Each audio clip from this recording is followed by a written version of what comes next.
Isaac? Yep. We forget you're there. You're good. Okay, and then when you're ready, I'm going to be watching from over there. So I'll let you clap, Isaac, and you get on.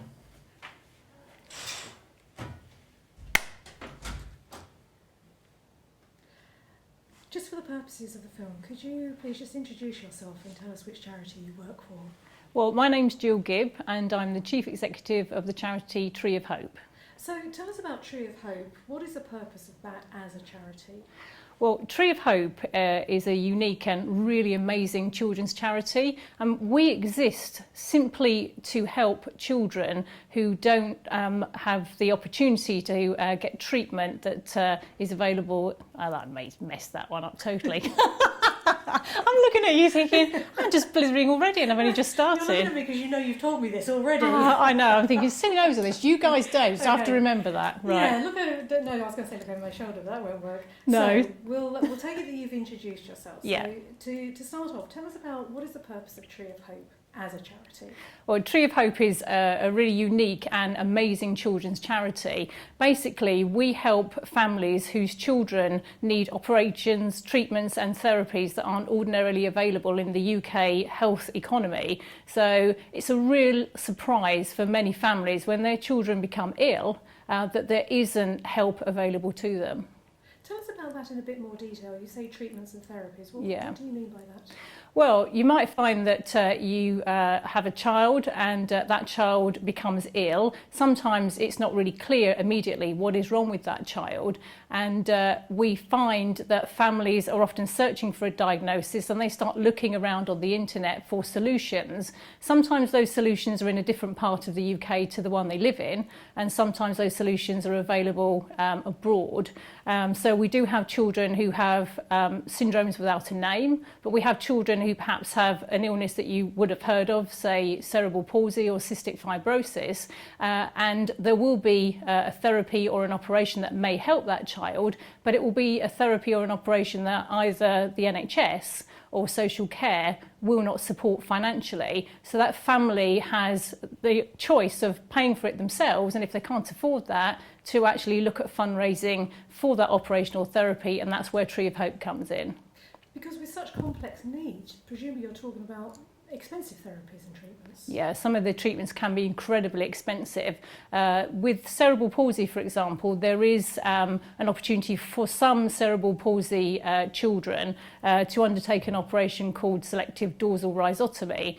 That can, in the UK, cost anywhere between about £18,000 to £30,000 because there's significant treatment both pre and post operation. But there are more specialist surgeons available in the US, and to actually get over to the US, have the operation, have the therapies, can cost as much as £80,000. So I think if you're a family facing the fact that you've got to fundraise, it can be incredibly daunting to think about, wow, I've got to try and raise £80,000. And that's what Tree of Hope is there for, to help families understand how they can fundraise really effectively, and to help that target seem less daunting. So if somebody thinks Tree of Hope may be able to help them, they pick up the phone, you say you can help. In a bit more detail, what can you do to help that family raise up to £80,000?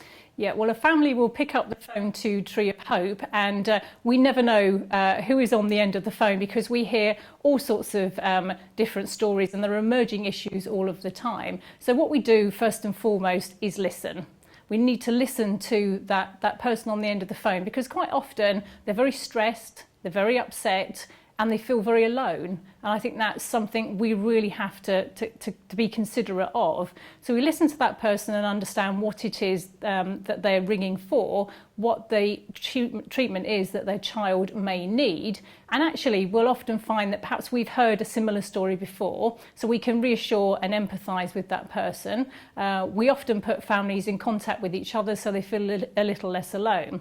So we listen, we understand what it is they're looking for, and then we help to signpost perhaps where there are opportunities for them to speak to other people, get more advice, because we don't actually give advice ourselves. And then we talk through what we actually do. And what we actually do is actually set up a fundraising process for that family. Now, families can go and set their own charity up themselves. Some have done. It's a very long and it's a very daunting process. You have to get through the Charity Commission.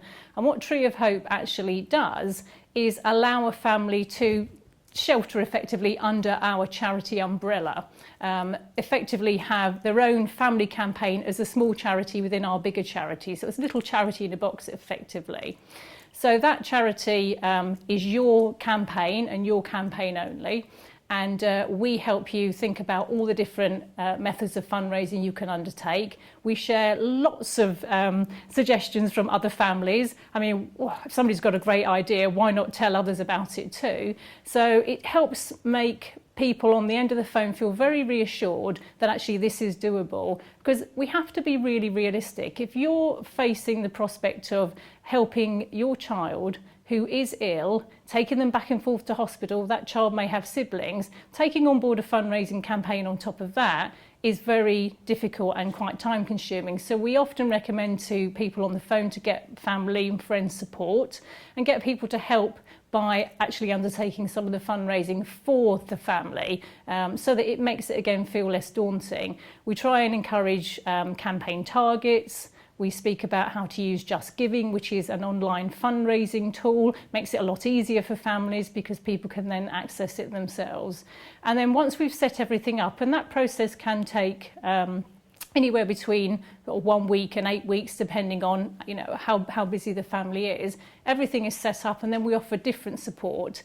We can offer support with regards to PR, so getting in the media, help with social media, getting out there on Twitter, on Facebook, and wow, I mean, it's amazing. Once you tell your story, and it's about helping a child walk again, or helping a child with meningitis who needs prosthetic limbs, for example, people are incredibly generous. I think that amazes me all the time, how generous the British public are.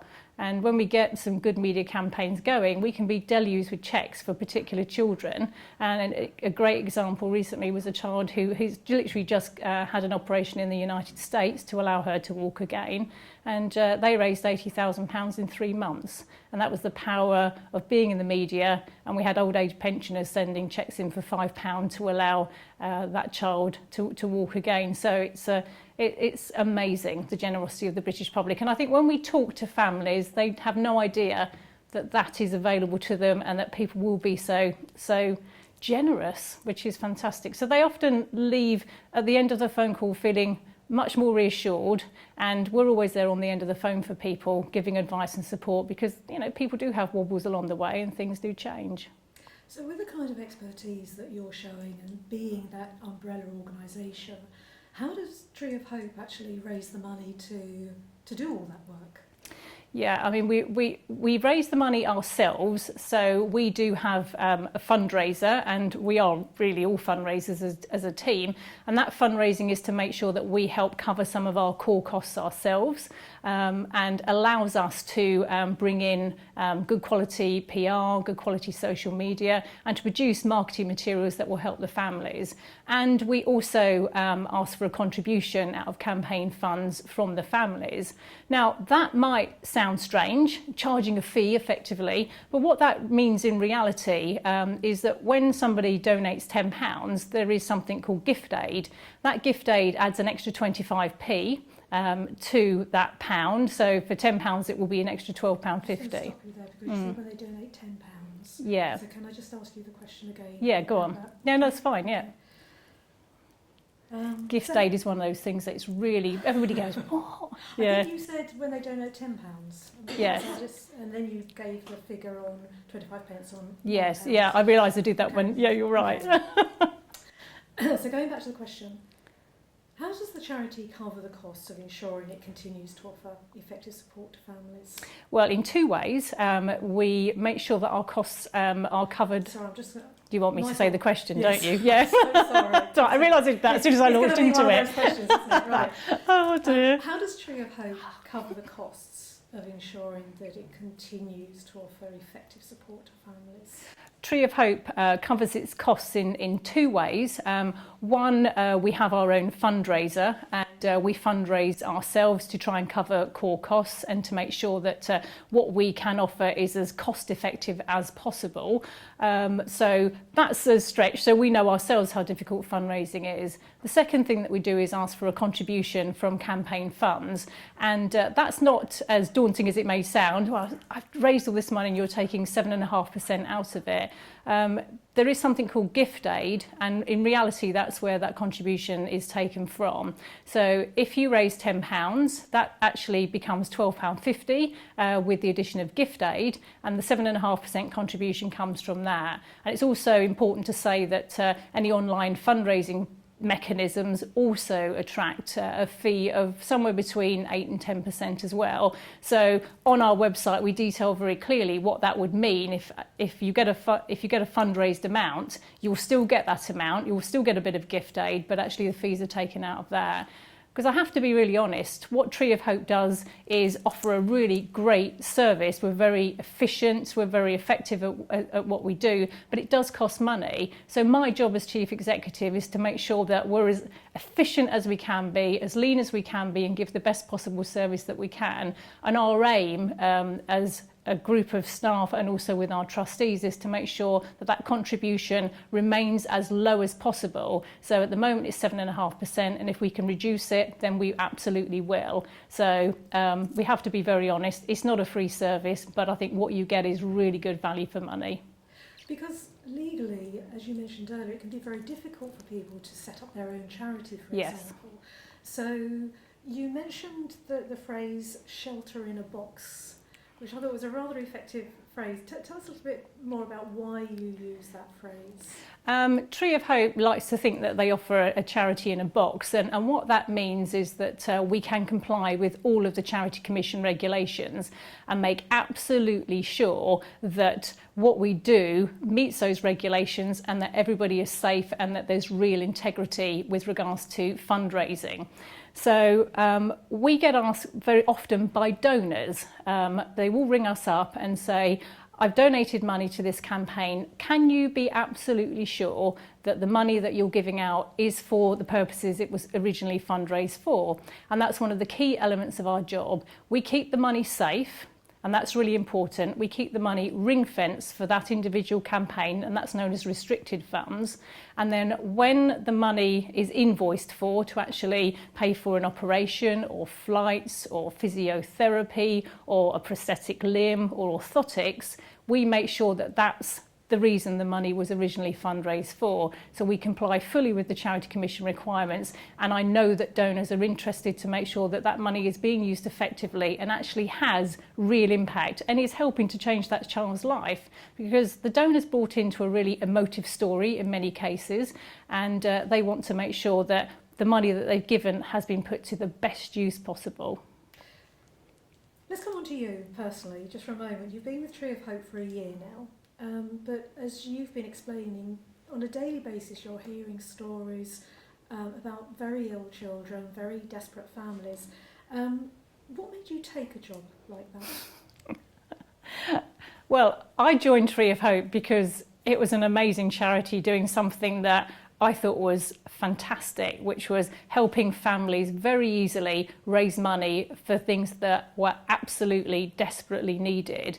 I was hugely impressed by the dedication of both the trustees and the staff members, but I was more impressed by how wonderful the families were, the amazing stories and the lengths that they went to actually raise funds for their children. And I said earlier, many of the families were very shocked by the situation they found themselves in, and I felt that with my experience and background I could really do something to help and make sure that the charity was as good as it could be. So, you know, I feel absolutely privileged to be chief executive of such an amazing charity, and you know, it really gets me out of bed every morning to think of the sort of people that we've helped, because it's our families and the children that are real stars. And I think one of the real joys of working in the sector is meeting an amazing person every day, or speaking to an amazing person every day who's done something wonderful, and often it's helping other people or just helping themselves. And some of the things that our children go through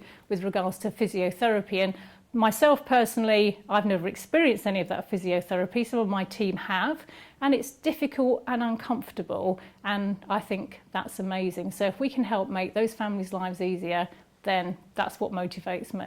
Okay. Can we just pause for a moment? Do you just need to? You're doing really well. No, I'm No, fine. you're okay. I might need to blow my nose Just actually. take a mouthful of water, and I'm just going to go on to get you to just tell us a little bit about that experience, because you mentioned your experience. Yeah. in the background.